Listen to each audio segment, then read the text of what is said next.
Assalamu alaikum students. I hope you all are having a good day. Welcome to Psychology Facts by Lara.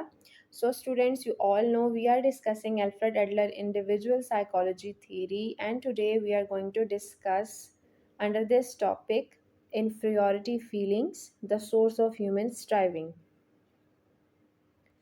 So we have already discussed what is individual psychology and the life of Alfred Adler. अगर आपने ये videos नहीं देखी अभी आप मेरे channel पे इसी टाइटल से सर्च कर सकते हैं what is individual psychology and the life of Alfred Adler. Now we are going to discuss inferiority feelings, the source of human striving. In the next video we are going to discuss striving for superiority और perfection. ठीक है, सो हम आज से concepts को समझने लगे हैं कि क्या क्या कॉन्सेप्ट्स एल्फ्रेड एडलर ने अपनी थियरी में इंट्रोड्यूस किए. ठीक है,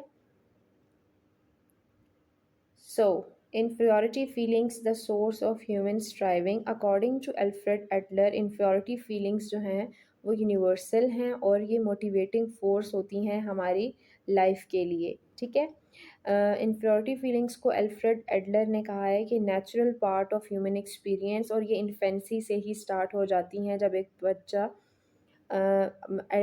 एल्डर्स की, पेरेंट्स की या केयर गिवर की पावर को और स्ट्रेंथ को असेस कर रहा होता है और ख़ुद की हेल्पलेसनेस को रिलेट करता है कि how much he is helpless and dependent on the parents, तो तभी इन्फीरियरिटी फीलिंग्स डेवलप हो जाती हैं. ठीक है, सो मेनली क्या होता है जब एडलर्स की पावर को और स्ट्रेंथ को वो जज करते हैं कि how much they are dependent, तो इसी दौरान इन्फीरियरिटी फीलिंग्स डेवलप होती हैं and they think their elders as more powerful and they have more strength, so that's why they developed basically inferiority feelings. ठीक है, and they feel their self inferior. Adler ने कहा है कि feeling develop करना, inferiority feelings develop होना, it's very common और ये एक नॉर्मल कंडीशन है. It's not a sign of weakness और एबनॉर्मेलिटी. ठीक है, सो मोटिवेटिंग फोर्स किस तरह से हैं? They basically drive individual to strive for superiority और एंड पर्सनल ग्रोथ. यानी एक बच्चा शुरू से ही अपने आप को अपने पेरेंट्स के साथ रिलेट करना शुरू कर देता है. Although he knows how much he is dependent on parents, but still वो कुछ बिहेवियर्स, कुछ एक्टिविटीज़ परफॉर्म करने शुरू कर देता है जिससे वो अपने पेरेंट्स को मिमिक करता है, because he think that their parents and their elders are more powerful and they have the strength. ठीक है, और अपने आप को वो खुद जो है वो होपलेस और हेल्पलेस फील कर रहा होता है. ठीक है, सो ये एडलर के accordingly inferiority feelings are normal and they are the driving force that basically strive for personal growth and they strive for superiority. Next, Alfred Adler ने कहा है कि इन्फीरियरिटी फीलिंग्स इन्वायरमेंट से बहुत ज़्यादा इन्फ्लुएंस होती हैं और ये वीकनेस का साइन नहीं है. जिस तरह का इन्वायरमेंट होगा ऑब्वियसली उस वो different environmental factors inferiority feelings को शेप करने में भी अफेक्ट करेंगे. जितना ज़्यादा पेरेंट्स जो हैं वो हेल्पलेसनेस का और डिपेंडेंसी का इन्वायरमेंट क्रिएट करते हैं, उतना ज़्यादा ही पर्सन के अंदर स्ट्रॉन्ग इन्फीरियरिटी फीलिंग्स डेवलप होती हैं और इसमें जेनेटिक प्रीडिस्पोजिशन का लिंक नहीं है. ठीक है, सो एडलर ने कहा है कि ये वीकनेस का साइन नहीं है, ना ही एबनॉर्मेलिटी का साइन है. ये एक नेचुरल एस्पेक्ट है ह्यूमन डेवलपमेंट का कि बच्चा शुरू में डिपेंडेंसी फेस करेगा और with the passage of time वो इसी डिपेंडेंसी और इसी फीलिंग्स से सीखेगा और अपने अंदर एक ड्राइव पैदा करेगा जो कि पर्सनल ग्रोथ और सेल्फ इम्प्रूवमेंट की तरफ उसको लेकर जाएगी. ठीक है, सो इन्फीरियरिटी फीलिंग्स का मौजूद होना according to Alfred Adler is very beneficial, क्योंकि यही हमें बेसिकली मोटिवेट करती हैं कि हम अपने आप को उस डिपेंडेंसी से, उस हेल्पलेसनेस की स्टेज से निकाल कर प्रॉपर इंडिपेंडेंटली लीड करें अपनी लाइफ. ठीक है, और होपलेसनेस को और हेल्पलेसनेस को ज़्यादा से ज़्यादा रिड्यूस किया जा सके. ठीक है, फर्दर ही सेड कि इन्फीरियरिटी फीलिंग्स कंपनसेशन को डेवलप करती हैं और इंडिविजुअल ग्रोथ लेकर आती हैं. People attempt to overcome the real और imagine inferiorities through compensation. Compensation क्या है? कंपनसेशन में आप वो एक्ट्स परफॉर्म करते हो जिससे आप इन फीलिंग्स को ओवरकम कर सको, ठीक है। It is the process of developing strength and abilities to counter balance the weakness. आप एक इन्फेंट जो होता है वो यही सोचता है how much he is dependent on his parents और care givers, but with the passage of time जब वो खुद से चीज़ें करना शुरू करते हैं, वो उनका कंपेंसेटरी बिहेवियर होता है अकॉर्डिंग टू एडलर। और यही जो बिहेवियर्स होते हैं लेटर ऑन उनके अंदर स्ट्रेंथ्स डेवलप करते हैं और वीकनेस को काउंटर बैलेंस करते हैं, ठीक है। फर्दर एडलर सेड कि striving for superiority is a life long process. ऐसा नहीं है कि इन्फेंट स्टार्ट में ही अपने आपको या अपनी लाइफ को बेहतर बनाएगा। आप खुद देख सकते हैं एक बच्चे की लाइफ और उसको रिलेट करें, वो किस तरह से अपनी लाइफ में डिफरेंट फेजेस को टैकल करता है। सो वी कैन से कि स्ट्राइविंग फॉर superiority या अपने आप को बेहतर बनाना एक लाइफ लॉन्ग प्रोसेस है, जो कि एडलर ने ही कहा था और काफ़ी वो ये कॉन्सेप्ट रिलेटेबल भी है। And this and these inferiority feelings basically in return develops growth। और क्या होता है with the passage of time एक पर्सन अपने इन्फ्योरिटी फीलिंग्स को भी ओवरकम कर देता है जब वो कंपनसेटरी बिहेवियर शो करेगा और जब अपने आप को बेहतर बनाने की कोशिश में लगा रहेगा, और तभी वो हायर लेवल ऑफ डेवलपमेंट को अचीव कर सकता है। सो इंडिविजुअल ग्रोथ किसकी वजह से इनेबल होती है? बिकॉज ऑफ इन्फीरियरिटी फीलिंग्स, जिसको एडलर ने कहा कि ये inferiority feelings striving for superiority के लिए एक सोर्स है, ठीक है? एक ज़रिया है जिससे पर्सन अपने आप को बेहतर से बेहतर बनाने की कोशिश करता है और एक टाइम आता है कि वो हायर लेवल ऑफ डेवलपमेंट तक पहुंच जाता है। सो एडलर के अकॉर्डिंगली इन्फीरियरिटी फीलिंग्स इनएस्केपेबल हैं और they are necessary because they provide the motivation to strive and grow, ठीक है। और दो तरह की कंडीशंस एडलर ने कहा है कि ह्यूमन एक्सपीरियंस करता है।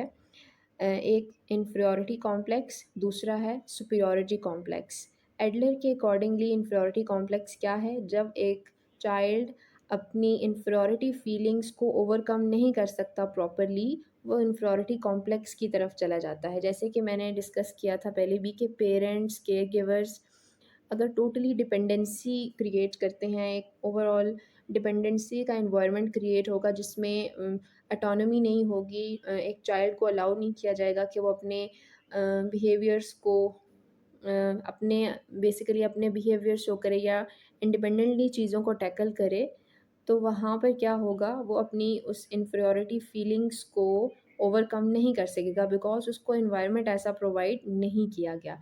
इस सिचुएशन में क्या होगा, पर्सन इन्फीरियरिटी फीलिंग्स को जब प्रॉपर्ली ओवरकम नहीं करेगा तो वो इन्फीरियरिटी कॉम्प्लेक्स की तरफ चला जाएगा, ठीक है। अब इसके कॉन्सिक्वेंसेस क्या होंगे? इसके कॉन्सिक्वेंसेस ओवरऑल अगर हम देखें तो पुअर सेल्फ ओपिनियन होगा, पर्सन अपना सेल्फ कॉन्सेप्ट अच्छे से नहीं समझ सकेगा कि उसकी एक सेपरेट आइडेंटिटी है, ठीक है। उसका सेल्फ ओपिनियन ही पुअर होगा और उसके अंदर हेल्पलेसनेस की फीलिंग होगी और वो लाइफ डिमांड्स को, लाइफ के डिफरेंट एक्सपीरियंसेस को या डिफरेंट सिनेरियोज़ को अच्छी तरह से टैकल नहीं कर सकेगा, ठीक है। क्या-क्या वजूहात हो सकती हैं इन्फीरियरिटी कॉम्प्लेक्स की? 3 मेन सोर्सेज़ जो हैं एडलर ने डिस्कस की हैं। एक ये ऑर्गेनिक इन्फीरियरिटी, जब फिज़िकली डिफेक्ट्स या वीकनेसेस होंगी और वो प्रॉपर्ली उनको ओवरकम नहीं कर सकता, कोई भी फिज़िकल डिसेबिलिटी है या कोई भी वीकनेस है, ये भी वजह हो सकती है जो कि इन्फीरियरिटी कॉम्प्लेक्स की तरफ लीड कर सकती है। सेकंड है स्पॉइलिंग और पैम्परिंग चाइल्ड। स्पॉइलिंग और पैम्परिंग, ठीक है। स्पॉइलिंग और पैम्परिंग की वजह से क्या होगा, एक पर्सन अपने घर के अंदर तक तो अच्छा बिहेवियर शो कर सकता है, या फिर इंडिपेंडेंटली चीज़ों को देख सकता है बिकॉज़ वो ओवरली पैम्पर्ड होगा, या पेरेंट्स के थ्रू, पेरेंट्स की वजह से, या फिर अपने ग्रैंड पेरेंट्स की वजह से। लेकिन क्या होता है जब एक बच्चा घर से बाहर जब जाएगा और देखेगा कि मेरे अकॉर्डिंगली चीज़ें नहीं हो रही, हर कोई मुझे अटेंशन नहीं दे रहा और मेरी बात को नहीं मान रहा, तो वो सिचुएशन आएगी जहाँ पे वो अपने आप को इन्फीरियर फ़ील करने लगेगा। सो इस सिचुएशन में भी इन्फीरियरिटी कॉम्प्लेक्स डेवलप हो सकता है जब वो घर से बाहर निकलेगा, पीयर ग्रुप में उसको प्रॉपर्ली अटेंशन नहीं मिलेगी, जो वो कहेगा उसके एज फेलोज़ उसकी बात नहीं सुनते या ऑब्वियसली टीचर्स उसकी हर बात को अटेंटिवली नहीं सुनेंगे और उसके अकॉर्डिंगली चीज़ें जब नहीं होंगी तो वहाँ पर वो अपने आप को फिर इन्फीरियर फ़ील करेगा और ये इन्फियोरिटी कॉम्प्लेक्स की तरफ जा सकता है, ठीक है? थर्ड जो सोर्स है वो है निग्लेक्ट और रिजेक्शन। प्रॉपरली घर का एनवायरनमेंट ही अच्छा नहीं मिला, प्रॉपरली सिक्योर एनवायरनमेंट नहीं मिला, अटेंशन नहीं मिली, उस डिस्ट्रेस की फीलिंग्स जो हैं वो डेवलप होंगी और चाइल्ड वुड कंसिडर हिज और हरसेल्फ एज वर्थलेस, जिसकी वजह से क्या होगा, इन्फियोरिटी कॉम्प्लेक्स उसके अंदर आ जाएगा। So these are the three main sources that was given by Alfred Adler. So the next is superiority complex. हमने इन्फियोरिटी कॉम्प्लेक्स को डिस्कस कर लिया है। सुपीरियॉरिटी कॉम्प्लेक्स कब डेवलप होगा? It is basically a coping mechanism for underlying feelings of inadequacy leading to an exaggerated sense of self importance. जब एक person overly compensate करता है नॉर्मल इन्फियोरिटी फीलिंग्स को तो वो सुपीरियॉरिटी कॉम्प्लेक्स की तरफ चला जाता है, ठीक है? इसमें ये होता है कि दो तरह की टाइप्स हैं इसमें, internal superiority and external validation, ठीक है? इंटरनल सुपीरियॉरिटी में क्या होगा कि पर्सन को लगे कि वो बहुत ज़्यादा कैपेबल है, बहुत ज़्यादा सुपीरियर है, उसको नहीं ज़रूरत लोगों को बताने की या कोई भी अचीवमेंट हासिल करने की, ठीक है? So he thinks that there is no need to demonstrate his और हर सुपीरियॉरिटी और हिज और हर बिहेवियर्स और एनी अचीवमेंट। सो वो अपने आप को इतना ज़्यादा सुपीरियर समझेगा। सो ये इंटरनल सुपीरियॉरिटी कहलाएगा। एक्सटर्नल वैलिडेशन क्या है? Person tries to prove superiority through achievement, के हद से ज़्यादा एक करियर ओरिएंटेड एक पर्सन बन जाए, ठीक है? और वो अपनी अचीवमेंट्स के ज़रिए दूसरों को बताए कि वो बहुत ज़्यादा सुपीरियर है। एडलर के अकॉर्डिंगली जब ओवरली कंपनसेट किया जाएगा इन्फीरियॉरिटी फीलिंग्स को तो वो सुपीरियॉरिटी कॉम्प्लेक्स की तरफ लीड कर सकता है, ठीक है? ओवरली कंपनसेट करना जिसकी वजह से एट द एंड क्या हो कि आप अपने बारे में अपने सेल्फ ओपिनियन बहुत ज़्यादा एग्जैजुरेटेड सा बना लो कि मैं कोई बहुत बड़ी चीज़ हूँ, ठीक है? इसमें दो कंडीशंस हम डिस्कस कर चुके हैं, ठीक? सो कॉमन ट्रेट्स क्या होते हैं जो सुपीरियॉरिटी कॉम्प्लेक्स का शिकार होते हैं? They usually boast about their achievements और देयर सेल्फ, ठीक है? They have the trait of vanity, they are self centeredness. Vanity means के अपने आप को ही बड़ी चीज़ समझना और दूसरों की फीलिंग्स दूसरों के बारे में बिल्कुल ना सोचना। Vanity specifically related to appearance also, कि आप अपनी फिज़िकल अपीयरेंस और अपनी जो पर्सनैलिटी है उसके अंदर ही इतने गुम होना कि आप दूसरों को भी इन्फीरियर समझना शुरू हो जाओ, ठीक है? सेल्फ सेंटर्डनेस के वही अपने बारे में ही सोचना और बिलिटिंग अदर्स मीन दूसरों को अम, हकीर समझना और उनको हमेशा से क्रिटिसाइज़ करना, डिग्रेड करना, ठीक है? ये कॉमन ट्रेट सुपीरियॉरिटी कॉम्प्लेक्स में पाई जाती हैं। So now we are going to discuss some compensation examples कि किस तरह से बहुत सारे लोगों ने ऑर्गेनिक इन्फीरियॉरिटी को ओवरकम करके अपना नाम बनाया और अपनी एक्सेप्शनल स्किल्स डेवलप की थ्रू हार्ड वर्क बेसिकली, जिसमें डेमोस्थीन का नाम आता है। He was basically suffering from stuttering, despite stuttering he became a great orator, ठीक है? इसी तरह Theodore Roosevelt, he became 26th president. He was very sick. Despite his sickness, he became a model of physical fitness as an adult. ठीक है, जब adult stage पे पहुंचा, he became physically fit because he strived, he worked hard. ठीक है, Adler के accordingly जब एक पर्सन अपनी इन्फियोरिटी फीलिंग्स को ओवरकम करने के लिए एफर्ट्स पुट करता है, वो एक अच्छा आर्टिस्ट बन सकता है, अच्छा एथलीट बन सकता है और सोशली बहुत सारी अकम्पलिशमेंट्स हासिल कर सकता है। अगर वो एफ़र्ट्स फ़ेल होती हैं तो वो इन्फियोरिटी कॉम्प्लेक्स की तरफ भी जा सकता है। अब हम डिस्कस करते हैं सुपीरियॉरिटी कॉम्प्लेक्स की एग्जांपल्स। Napoleon Bonaparte.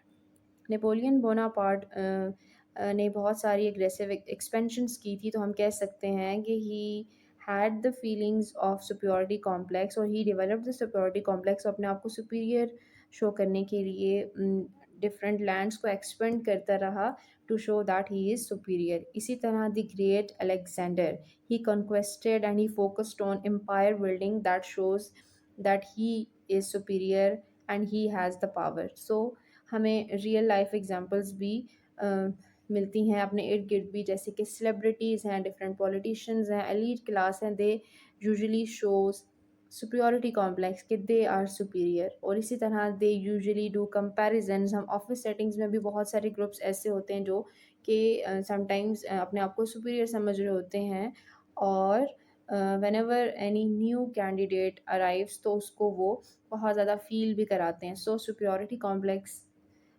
हर जगह को देखने को मिलता है। रियल लाइफ एग्जांपल्स के साथ भी हम इस कॉन्सेप्ट को अच्छे से रिलेट कर सकते हैं। कंपनसेशन में हमें एक एग्जांपल पाकिस्तान से भी मिलती है। Doctor Fatima Shah, she is blind educator and also she is advocate of visually impaired persons in Pakistan, ठीक है। Despite she is also despite also having a disability, or we can say she is unable to see properly, she served she is serving as blind educator, ठीक है। और ये visually impaired लोगों के लिए भी काम कर रही हैं। सो हमने यही समझा कि इन्फ्योरिटी फीलिंग्स को अच्छी तरह से जब थ्रू डिटर्मिनेशन वो ग्रोथ की तरफ जा सकता है और इंडिपेंडेंटली वो अपनी लाइफ को डील कर सकता है या टैकल कर सकता है। लेकिन अगर ओवरली कंपनसेट होगा तो सुपरियॉरिटी कॉम्प्लेक्स की तरफ लीड करेगा, और पर्सन अगर प्रॉपरली उनको अपनी फीलिंग्स को कंपनसेट ही नहीं कर सकता तो वो इन्फीरियॉरिटी फीलिंग्स की तरफ लीड करेगा। आई होप आपको ये कॉन्सेप्ट अच्छी तरह से समझ आया होगा। If you have any query you can ask in the comment section. Thank you so much for watching this video. Next video का टॉपिक है स्ट्राइविंग फॉर superiority और perfection. So see you in the next video. Till then, take care.